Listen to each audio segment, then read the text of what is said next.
வணக்கம். வின் செய்திகளுக்காக நான் சுதர்சன் செல்வராஜ். விரிவான செய்திகளை பார்ப்பதற்கு முன் இந்த நேரத்திற்கான தலைப்புச் செய்திகளை பார்க்கலாம்.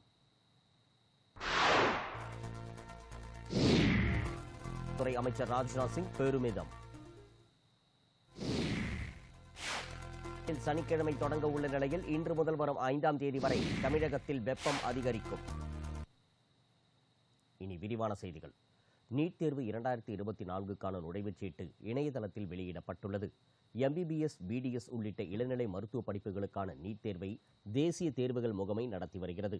அதன்படி நிகழாண்டு இந்தியாவிற்கு வெளியே உள்ள 14 நகரங்கள் உட்பட நாடு முழுவதும் 557 நகரங்களில் அமைந்துள்ள பல்வேறு மையங்களில் 24 லட்சத்திற்கும் அதிகமான விண்ணப்பதாரர்களுக்கு நீட் தேர்வு வரும் 5ஆம் தேதி ஞாயிற்றுக்கிழமை பிற்பகல் 2 மணி முதல் மாலை 5:20 மணி வரை நடைபெறுகிறது. இந்த தேர்வுக்கு விண்ணப்பித்தவர்களுக்கான நுழைவுச் சீட்டு இணையதளத்தில் வெளியிடப்பட்டுள்ளது. தேர்வர்கள் தங்களது விண்ணப்ப எண், பிறந்த தேதி ஆகியவற்றை இணையதளத்தில் உள்ளீடு செய்து நுழைவுச் சீட்டை பதிவிறக்கம் செய்து கொள்ளலாம் என தேசிய தேர்வுகள் முகமை தெரிவித்துள்ளது.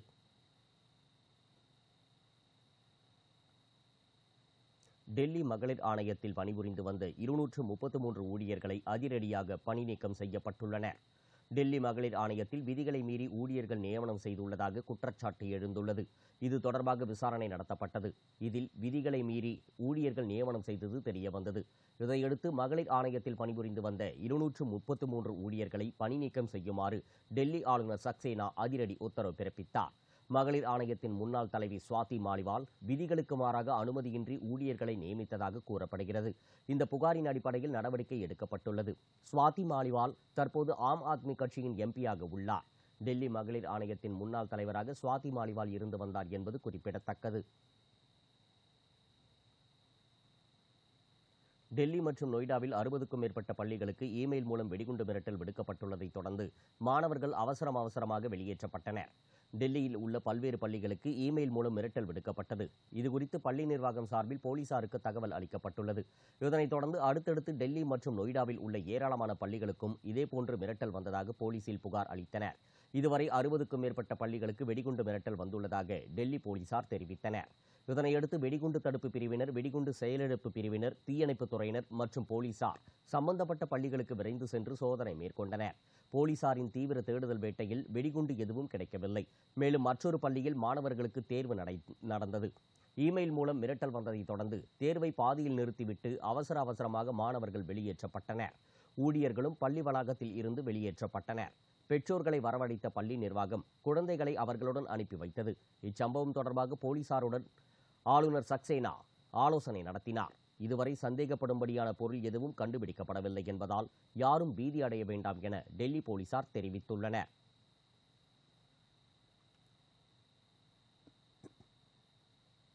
வாகனங்களில் ஊடகம், காவல்துறை, நீதித்துறை உள்ளிட்ட ஸ்டிக்கர் ஒட்டுவதில் கட்டுப்பாடு விதிப்பது தொடர்பாக காவல்துறை தரப்பில் விளக்கம் அளிக்கப்பட்டுள்ளது. வாகனங்களில் ஊடகம், காவல்துறை, நீதித்துறை, வழக்கறிஞர் என ஸ்டிக்கர் ஒட்டினால் மோட்டார் வாகன சட்டத்தின்படி 198வது பிரிவின் கீழ் நடவடிக்கை எடுக்கப்படும் என சென்னை போக்குவரத்து போலீஸ் தரப்பில் எச்சரிக்கை விடுத்துள்ளனர். இதற்கு வழக்கறிஞர்கள் உள்ளிட்ட சிலர் எதிர்ப்பு தெரிவித்துள்ளனர். இதுகுறித்து காவல்துறை தரப்பில் விளக்கம் அளிக்கப்பட்டிருந்தது. அதில் வாகனங்களின் நம்பர் பிளேட்டில் அங்கீகரிக்கப்படாத ஸ்டிக்கர் ஒட்டினால் அபராதம் விதிக்கப்படும் என்றும், ஊடகத்தில் பணியாற்றுவோர் பெயரில் வாகனம் இருந்தால் அதில் ஊடகம் என்று ஸ்டிக்கர் ஒட்டிக் கொள்ளலாம். வேறொருவர் பெயரில் உள்ள வாகனத்தின் ஊடகம் என்று ஸ்டிக்கர் ஒட்டி பயன்படுத்தினால் அபராதம் விதிக்கப்படும். மேலும் முதல் முறை விதிமீறலில் ஈடுபட்டால் 500 ரூபாய் அபராதமும், 2வது முறை 1500 ரூபாய் அபராதமும் வசூலிக்கப்படும் என்றும், நம்பர் பிளேட்டில் ஸ்டிக்கர் ஒட்டுவதில் விதித்த கட்டுப்பாடுகள் நாளை முதல் நடைமுறைக்கு வருகிறது என சென்னை மாநகர காவல்துறையினர் விளக்கம் அளித்துள்ளனர். விசாரணையில் இருக்கும் அரசியல் தலைவர்களை தேர்தல் பிரச்சாரத்தில் ஈடுபட அனுமதிப்பது சட்டத்திற்கு முரணானது என டெல்லி உயர்நீதிமன்றம் கருத்து தெரிவித்துள்ளது.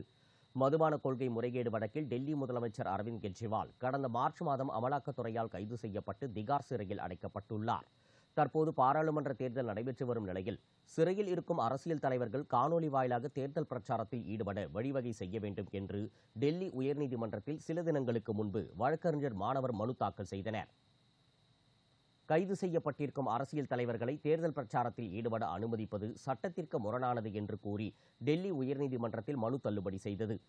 இதுகுறித்து நீதிபதிகள் கூறுகையில், தேர்தல் நடத்தை விதிகள் நடைமுறைக்கு வந்த பிறகு அரசியல் தலைவர்களை கைது செய்யக்கூடாது என்று கூறினால் வன்புணர் கொலை உள்ளிட்ட வழக்கில் குற்றம் சாட்டப்பட்டவர்கள் அரசியல் கட்சி தொடங்கிவிடுவார்கள். இது கேலிக்கூத்தாகிவிடும் என்றும் விசாரணையில் இருக்கும் அரசியல் தலைவர்களை தேர்தல் பிரச்சாரத்தில் ஈடுபட அனுமதிப்பது என்பது சட்டத்திற்கு முரணானது. தவிர இது கொள்கை முடிவு சார்ந்த விவகாரம்.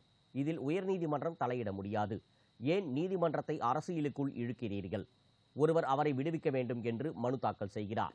இன்னொருவர் அவரை விடுவிக்க கூடாது என்று மனு தாக்கல் செய்கிறார். உயர்நீதிமன்றம் சட்டமுறைப்படியே செயல்படும். நாங்கள் அரசியலிலிருந்து விலகி இருக்க விரும்புகிறோம் என்று தெரிவித்தனர். எந்தவித சடங்கு சம்பிரதாயமும் இல்லாமல் நடத்தப்படும் திருமண இந்து திருமணமாக கருதப்படாது என உச்சநீதிமன்றம் தீர்ப்பளித்துள்ளது. விமானிகளாக பணியாற்றும் ஒரு ஆணும் பெண்ணும் முறையான இந்து திருமண சடங்குகள் இல்லாமல் திருமணம் செய்து கொண்டனர். பின்னர் அவர்கள் விவாகரத்து கோரி சுப்ரீம் கோர்ட்டில் மனு தாக்கல் செய்தனர். அந்த மனுவை விசாரித்த நீதிபதிகள் PV Nagarathna, Augustine George Mercy ஆகியோர் அடங்கிய அமர்வு பரபரப்பு தீர்ப்பளித்துள்ளது. நீதிபதிகள் தங்கள் தீர்ப்பில் கூறியிருப்பதாவது: இளைஞர்களும் இளம்பெண்களும் திருமண பந்தத்தில் நுழைவதற்கு முன்பு இந்திய சமூகத்தில் திருமணம் எவ்வளவு புனிதமானது என்பதை பற்றி ஆழ்ந்து சிந்திக்க வேண்டும். திருமணம் என்பது ஆடல் பாடலுக்கான நிகழ்ச்சி அல்ல. மது அருந்துவதற்கும் சாப்பிடுவதற்குமான நிகழ்ச்சி அல்ல. அழுத்தம் கொடுத்து வரதட்சணை மற்றும் பரிசு பொருட்கள் வாங்குவதற்கான வர்த்தக பரிமாற்றம் நிகழ்ச்சி அல்ல. ஒரு ஆணும் பெண்ணும் கணவன் மனைவி என்ற அந்தஸ்தை பெற்று எதிர்காலத்தில் குடும்ப கட்டமைப்பை உருவாக்குவதற்கான உறவுக்கு அடித்தளமிடும் புனிதமான நிகழ்ச்சி. இரண்டு தனிநபர்கள் வாழ்நாள் முழுவதும் கண்ணியமான, சமமான, ஆரோக்கியமான உறவில் நுழையும் புனிதமான நிகழ்ச்சி. ஆனால் இந்த மனுதாரர்களைப் போல் இளைய தலைமுறையினர் இந்து திருமண சட்டத்தின்படி எவ்வித முறையான சடங்குகளும் இல்லாமல் கணவன் மனைவி அந்தஸ்தை பெறுவது நாங்கள் நிராகரிக்கிறோம். இந்து திருமணத்தில் மணமகனும் மணமகளும் அக்னி முன்பு 7 அடிகள் சேர்ந்து நடந்து வர வேண்டும். ரிக்வேதத்தில் இதை சப்தபடி என்று கூறுவார்கள். நாம் நண்பர்களாகிவிட்டோம், இந்த நட்பில் இருந்து பிரிய மாட்டோம் என்று மணமகளிடம் மணமகன் கூறுவான். இந்த சடங்கு இல்லாமல் நடத்தப்படும் இந்து திருமணத்தை இந்து திருமணமாக கருத முடியாது. இந்து திருமண சட்டப்படி 7வது பிரிவின்படி இந்து திருமணமாக கருத முடியாது. திருமண சடங்குகள் இல்லாமல் வெறும் திருமண பதிவு சான்றிதழ் பெற்றாலும் அது திருமண அந்தஸ்தை உறுதி செய்யா திருமணம் என்பது புனிதமானது, புதிய குடும்பத்திற்கான அடித்தளம். எனவே இத்தகைய சடங்குகள் இல்லாமல் வெறும் திருமண பதிவு சான்றிதழ் பெற்றாலும் அது திருமண அந்தஸ்தை உறுதி செய்யாது. திருமண சர்ச்சைகளின் போது அச்சான்றிதழ் ஒரு ஆதாரமாக கருதப்படலாம். ஆனால் சடங்கு இல்லாமல் நடத்தப்பட்ட திருமணத்திற்கு அச்சான்றிதழ் சட்ட அந்தஸ்து அளிக்காது.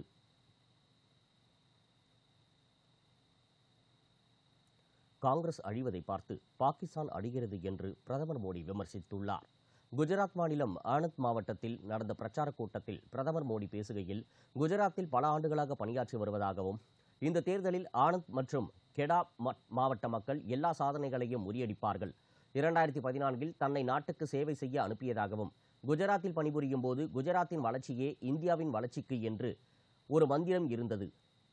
தனக்கு ஒரு கனவு இருப்பதாகவும், 2047இல் நாம் சுதந்திரம் அடைந்து 100 ஆண்டுகள் நிறைவடையும் போது இந்தியா வளர்ச்சியடைந்த பாரதமாக இருக்க வேண்டும் என்பதே தனது கனவு என்றும், இன்றைக்கு காங்கிரஸ் இந்தியாவில் பலவீனமடைந்து வருவதாகவும், வேடிக்கை என்னவென்றால் இங்கு காங்கிரஸ் அழிந்து கொண்டிருக்கிறது, அங்கே பாகிஸ்தான் அழிகிறது. இப்போது பாகிஸ்தான் தலைவர்கள் காங்கிரசுக்காக பிரார்த்தனை செய்கிறார்கள். ராகுலை பிரதமராக்க பாகிஸ்தான் துடிப்பதாகவும், பாகிஸ்தானின் ரசிகராக காங்கிரஸ் இருப்பது நமக்கு முன்பே தெரியும் என்றும், பாகிஸ்தானுக்கும் காங்கிரசுக்கும் இடையிலான இந்த கூட்டு இப்போது முற்றிலும் அமலமாகி உள்ளதாக குறிப்பிட்டார். மேலும் இந்தியா கூட்டணியைச் சேர்ந்த தலைவர் ஒருவர் தங்களின் வியூகத்தை நாட்டின் முன் அம்பலப்படுத்தியுள்ளார். அவர் முஸ்லிம்களை ஜிகாத்துக்காக வாக்களிக்குமாறு சொல்வதாக பிரதமர் குற்றம் சாட்டினார். அனைத்து முஸ்லிம்களும் ஒன்று கூடி வாக்களிக்க வேண்டும் என்றும் இந்தியா கூட்டணி சொல்வதாகவும் அவர் தெரிவித்தார். மேலும் ஜனநாயகத்தையும் அரசியல் சாசனத்தையும் அவமதித்து விட்டதாகவும், ஒரு பக்கம் SC, ST, OBC மற்றும் பொதுப்பிரிவினரிடையே பிரிவினையை காங்கிரஸ் ஏற்படுத்துவதாகவும், மறுபக்கம் ஜிகாத்துக்காக ஓட்டளியுங்கள் என கூறுகின்றன. இது அவர்களின் நோக்கம் எவ்வளவு ஆபத்து என்பதை காட்டுகிறது என பிரதமர் மோடி கூறினார். இந்தியாவின் எல்லை முழுவதுமாக பாதுகாப்பாக உள்ளதாக மத்திய பாதுகாப்புத்துறை அமைச்சர் ராஜ்நாத் சிங் பெருமிதம் தெரிவித்துள்ளார். பீகார் மாநிலம் சரண் மாவட்டத்தில் நடந்த பொதுக்கூட்டத்தில் ராஜ்நாத் சிங் பேசுகையில், பிரதமர் நரேந்திர மோடி சர்வதேச அளவில் இந்தியாவின் மதிப்பை பேசுகையில் உயர்த்தி உள்ளதாகவும், முந்தைய காலகட்டத்தில் உலக நாடுகள் மத்தியில் இந்தியாவின் கருத்துக்கள் பெரிதாக எடுத்துக் கொள்ளப்படாது என்று கூறினார். ஆனால் இந்தியா இன்று சொல்வதை உலக நாடுகள் உன்னிப்பாக கவனிக்கிறது.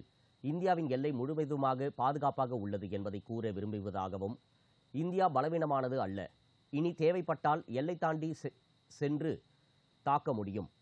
காங்கிரஸ் தலைமையில் ஆட்சி நடந்தபோது அனைத்து அமைச்சர்கள் மீதும் ஊழல் குற்றச்சாட்டுகள் இருந்தது. ஆனால் பாஜக தலைவர்களை ஊழல்வாதிகள் என்று யாராலும் குற்றம் சாட்ட முடியாது. இதற்கு முன்பு காங்கிரஸ் ஆட்சியை நீங்கள் மக்கள் பார்த்திருப்பார்கள். ஜம்மு காஷ்மீர் மட்டுமின்றி பல்வேறு இடங்களில் பயங்கரவாத தாக்குதல் நடந்ததாக கூறினார். மேலும் அந்த நிலை மாறியுள்ளதாகவும் இந்தியா உலகின் சக்தி வாய்ந்த நாடாக மாற முடியும் என்பதை அண்டை நாடுகளும் புரிந்து கொண்டதாக பாதுகாப்புத்துறை அமைச்சர் ராஜ்நாத் சிங் கூறியுள்ளார்.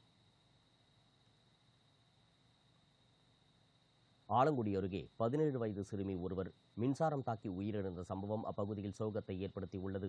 புதுக்கோட்டை மாவட்டம் ஆலங்குடியை அடுத்த கீழப்பட்டியில் வசித்து வரும் பழனிவேல் இந்திராணி தம்பதியருக்கு 17 வயதில் ராஜலட்சுமி என்ற மகளும், 13 வயதுடைய ராஜகுகன், 15 வயதுடைய ராஜசுதன் என 2 மகன்களும் உள்ளனர்.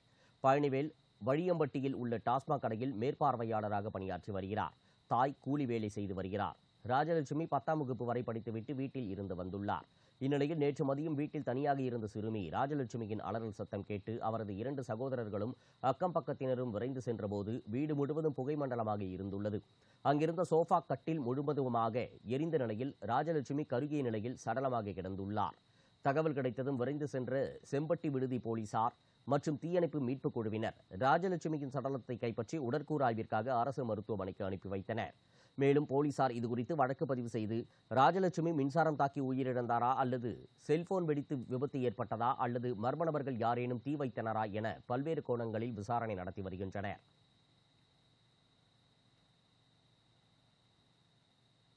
தரங்கம்பாடி அருகே அடையாளம் தெரியாத வாகனம் மோதியதில் இருசக்கர வாகனத்தில் சென்ற 3 இளைஞர்கள் உடல் நசுங்கி சம்பவ இடத்திலேயே உயிரிழந்தனர். மயிலாடுதுறை மாவட்டம் தரங்கம்பாடி பிரதான சாலை பகுதியில் அடையாளம் தெரியாத வாகனம் ஒன்று இருசக்கர வாகனத்தின் மீது மோதியது. இதில் இருசக்கர வாகனத்தில் பயணித்த கடலூரைச் சேர்ந்த முகமது ஷகில், ஹரி, ஆகாஷ் ஆகிய 3வரும் உடல் நசுங்கி சம்பவ இடத்திலேயே உயிரிழந்தனர். மேலும் இவ்விபத்தில் படுகாயமடைந்த தரங்கம்பாடியைச் சேர்ந்த ஸ்ரீதர் என்பவர் மருத்துவமனையில் அனுமதிக்கப்பட்டு சிகிச்சை பெற்று வருகிறார். தகவல் அறிந்து வந்து பொறையார் போலீசார் சடலங்களை மீட்டு உடற்கூறு ஆய்விற்காக அரசு மருத்துவமனைக்கு அனுப்பி வைத்தனர். மேலும் இதுகுறித்து வழக்கு பதிவு செய்து தீவிர விசாரணை மேற்கொண்டு வருகின்றனர்.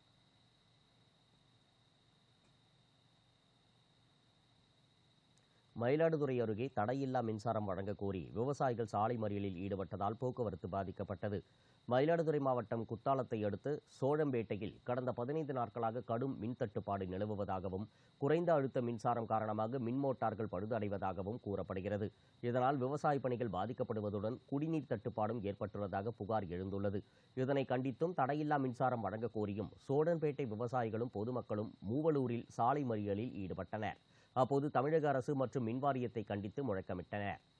தகவல் கிடைத்ததும் விரைந்து வந்த போலீசார் சாலை மறியலில் ஈடுபட்டவர்களை சமாதானப்படுத்தி கோரிக்கைகளை அரசின் கவனத்திற்கு கொண்டு செல்வதாக உறுதியளித்தனர். இதனை ஏற்று சாலை மறியலை விவசாயிகள் கைவிட்டு கலைந்து சென்றனர். இந்த சாலை மறியலால் மயிலாடுதுறை கும்பகோணம் சாலையில் 1 மணி நேரம் போக்குவரத்து பாதிக்கப்பட்டது.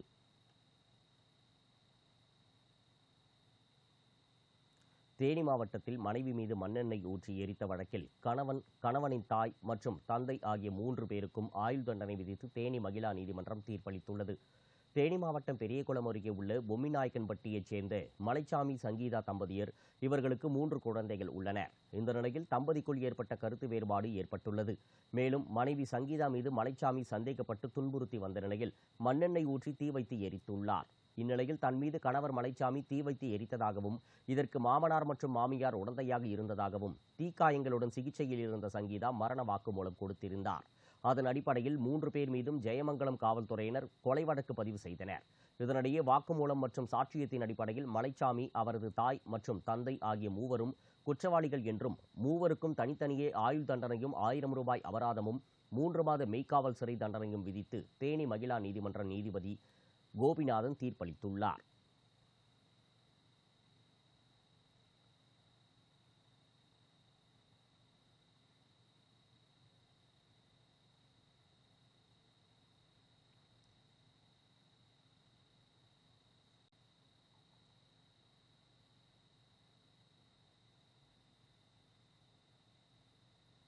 ராமநாத சுவாமி திருக்கோவிலில் பக்தர்களுக்கு வழங்கப்படும் பிரசாதத்தில் காலாவதி தேதி குறிப்பிடாததால் உணவு ஒவ்வாமை ஏற்படுமா என்ற அச்சமடைந்த பக்தர்கள் இந்து சமய அறநிலையத்துறை அதிகாரிகள் உரிய விசாரணை நடத்த வேண்டும் என கோரிக்கை வைத்துள்ளனர்.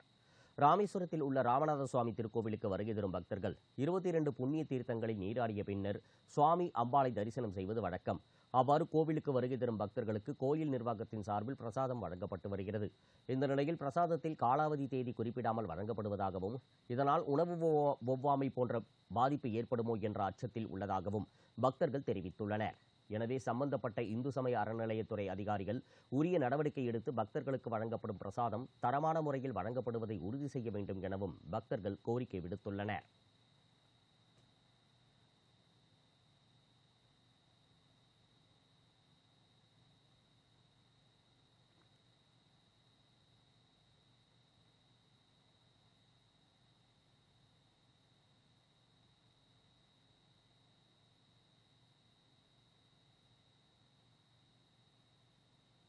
விருதுநகர் மாவட்டம் தனியார் கல்குவாரியில் ஏற்பட்ட வெடிவிபத்தில் 3 பேர் சம்பவ இடத்திலேயே உடல் சிதறி பரிதாபமாக உயிரிழந்தனர். விருதுநகர் மாவட்டம் காரியாபட்டி அருகே ஆவியூர் கீழ் உப்பிலிக்குண்டு சாலையில் தனியார் கல்குவாரி செயல்பட்டு வருகிறது. இந்த குவாரியில் பாறைகளை உடைக்க பயன்படுத்தப்படும் வெடிமருந்துகளை குவாரி அருகே உள்ள அறையில் இறக்கிய போது எதிர்பாராத விதமாக வெடிமருந்துகள் வெடித்துச் சிதறின. இந்த விபத்தில் சிக்கி 3 தொழிலாளர்கள் சம்பவ இடத்திலேயே உடல் சிதறி பரிதாபமாக உயிரிழந்தனர். மேலும் 2 வாகனங்கள் முற்றிலுமாக சேதமடைந்தன. இந்நிலையில் சம்பவ இடத்தில் வெடிமருந்துகள் இருப்பதால் தீயணைப்புத் துறையினர் மற்றும் போலீசார் உள்ளே செல்ல முடியாமல் உள்ளனர். இந்த வெடிவிபத்தால் அப்பகுதியைச் சுற்றி 20 கிலோமீட்டர் தூரம் வரை அதிர்வுகள் ஏற்பட்டு வீடுகள் சேதமடைந்துள்ளதாக கூறப்படுகிறது. மேலும் கல்குவாரியில் தொழிலாளர்கள் பலர் சிக்கியிருப்பதால் உயிரிழப்புகள் அதிகரிக்கக்கூடும் என அஞ்சப்படுகிறது. இதனால் கல்குவாரியை மூட வலியுறுத்தி கடம்பன்குளம் கிராம மக்கள் சாலை மறியல் போராட்டத்தில் ஈடுபட்டனர். இந்த சம்பவம் குறித்து போலீசார் விசாரணை நடத்தி வருகின்றனர். மேலும் இந்த கல்குவாரியில் ஏற்பட்ட வெடிவிபத்து தொடர்பான சிசிடிவி காட்சிகள் வெளியாகி பதைபதைப்பை ஏற்படுத்தியுள்ளது.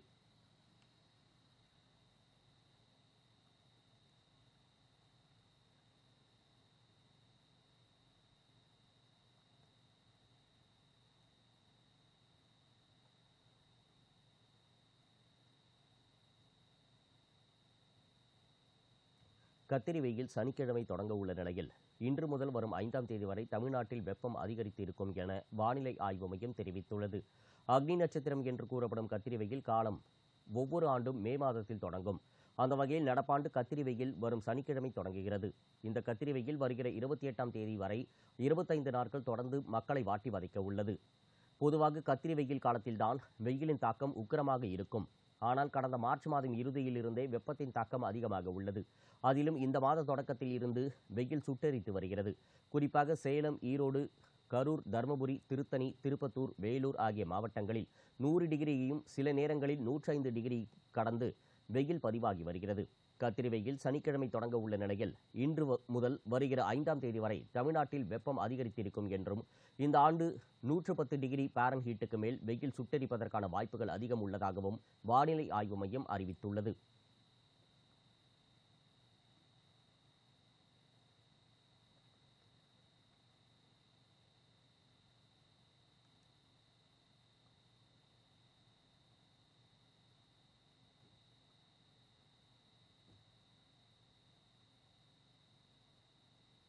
தருமபுரி அருகே காட்டு யானை தாக்கி முதியவர் ஒருவர் உயிரிழந்த சம்பவம் சோகத்தை ஏற்படுத்தியுள்ளது.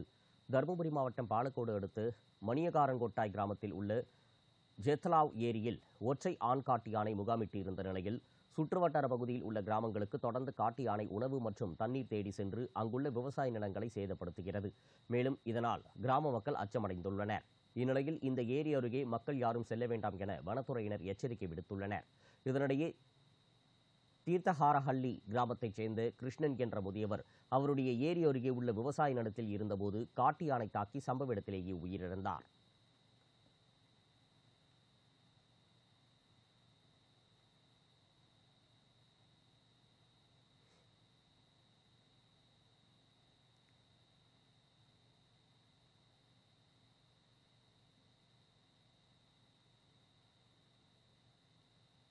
கடும் வெயிலால் வீதியின் ஓரத்தில் உள்ள சிறிய ரக மேல்நிலை நீர்த்தேக்க தொட்டி தண்ணீரை திறந்துவிட்டு ஒய்யாரமாக படுத்துக்கொண்ட நபரின் வீடியோ காட்சிகள் சமூக வலைதளங்களில் வைரலாகி வருகிறது. ஈரோட்டில் கடந்த பிப்ரவரி முதல் வாரம் முதல் வெயிலின் தாக்கம் நாளுக்கு நாள் அதிகரித்து வருகிறது. மேலும் கடந்த சில வாரங்களாகவே 109 டிகிரி வெயில் ஈரோட்டில் வீசி வருவதால் பொதுமக்கள் பகல் நேரங்களில் வெளியே வராமல் அதிக நீரை அருந்தியும் வருகின்றனர். இதற்கிடையே ஈரோடு கிருஷ்ணம்பாளையம் பகுதியைச் சேர்ந்த நபர் வீதியில் சென்று கொண்டிருந்த போது வெயிலின் தாக்கத்தினால் பொதுமக்களுக்கு குடிநீர் வழங்க மாநகராட்சி சார்பில் வைக்கப்பட்டிருந்த சிறிய ரக மேல்நிலை நீர்த்தேக்க தொட்டியில் இருந்த குடிநீர் பைப்புகளை திறந்துவிட்டு ஜாலியாக படுத்துக் கொண்டார். கடும் வெயிலும் வீதியில் ஒய்யாரமாக தண்ணீரை திறந்துவிட்டு படுத்து கிடந்த நபரின் வீடியோ காட்சிகள் தற்போது சமூக வலைதளங்களில் வைரலாகி வருகிறது. தமிழகத்தில் பல்வேறு பகுதிகளில் தண்ணீருக்கு பொதுமக்கள் அவதிக்குள்ளாகி வரும் நிலையில் பொதுமக்களின் பயன்பாட்டிற்கு வைத்திருந்த தண்ணீரை இப்படி வீணடிக்கலாமா என பலரும் கேள்வி எழுப்பி வருகின்றனர்.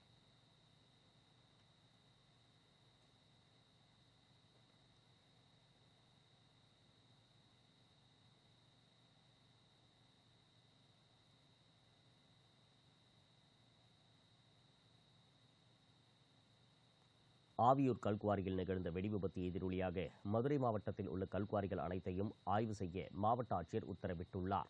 விருதுநகர் மாவட்டம் காரியாபட்டியை அடுத்த ஆவியூர் கல்குவாரியில் உள்ள வெடிமருந்து அறையில் வாகனத்தில் இருந்து வெடிபொருட்களை இறக்கிய போது ஏற்பட்ட வெடிவிபத்தில் 3 பேர் உடல் சிதறி உயிரிழந்தனர். இந்த சம்பவத்தில் கல்குவாரியின் பங்குதாரரான ஆவியூரைச் சேர்ந்த சேது என்பவர் நேற்று ஆவியூர் காவல் நிலையத்தில் சரணடைந்த நிலையில் கல்குவாரியின் உரிமையாளரான சங்கரன் கோவிலைச் சேர்ந்த ராஜ்குமார் என்பவரை போலீசார் கைது செய்தனர்.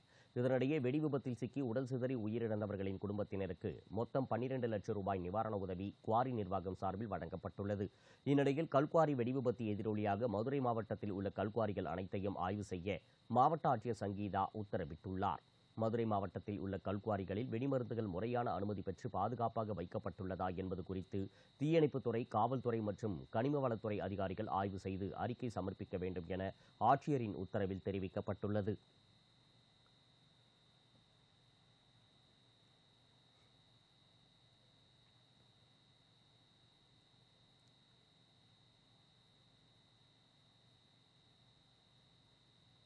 ஜம்மு காஷ்மீரில் பாதுகாப்பு படை வீரர் ஒருவர் உயிரிழந்த நிலையில் அவரது உடல் சொந்த ஊரான காரைக்காலில் அரசு மரியாதையுடன் நல்லடக்கம் செய்யப்பட உள்ளது. காரைக்காலைச் சேர்ந்த பிரேம்குமார் என்பவர் ஜம்மு காஷ்மீரில் உள்ள லடாக் பகுதியில் இந்தியா சீனா எல்லைப் பகுதியில் பாதுகாப்பு படையில் பணிபுரிந்து வந்துள்ளார். இந்நிலையில் கடந்த 30ஆம் தேதி ஜம்மு காஷ்மீர் லடாக் பகுதியில் இந்தியா சீன எல்லைப் பகுதியில் ரோந்து பணியில் ஈடுபட்டுக் கொண்டிருந்த போது பிரேம்குமாருக்கு திடீரென உடல்நலக்குறைவு ஏற்பட்டு உயிரிழந்துள்ளார். இதனையடுத்து அவரது உடலானது இன்று விமானம் மூலம் சென்னை கொண்டுவரப்பட்டு இன்றிரவு திருப்பட்டினம் பகுதியில் உள்ள அவரது வீட்டிற்கு கொண்டு செல்லப்படுகிறது. தொடர்ந்து பிரேம்குமாரின் உடல் நாளை முழு அரசு மரியாதையுடன் திருப்பட்டினம் போலகம் பகுதியில் நல்லடக்கம் செய்யப்பட உள்ளது. இச்சம்பவமானது அப்பகுதியில் சோகத்தை ஏற்படுத்தியுள்ளது. பிரேம்குமாருக்கு திருமணமாகி செவ்வந்தி என்ற மனைவியும் 5 வயதில் கீர்த்தி என்ற ஒரு ஆண் குழந்தையும் உள்ளது என்பது குறிப்பிடத்தக்கது.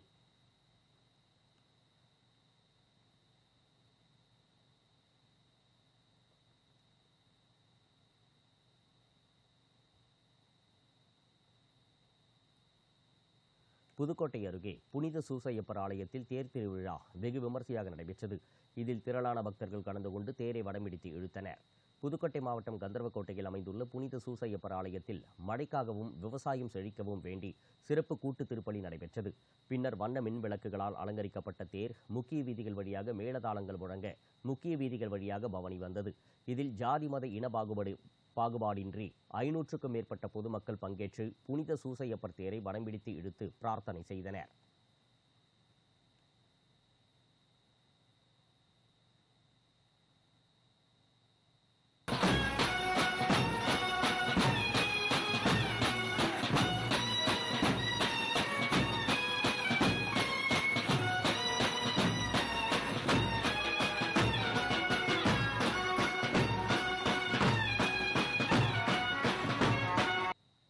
இத்துடன் செய்திகள் நிறைவடைந்தது. செய்திகளின் அனைத்து பரிமாணங்களையும் முழுமையாக தெரிந்து கொள்ள இணைந்திருங்கள் வின் நியூஸ் தொலைக்காட்சியோடு.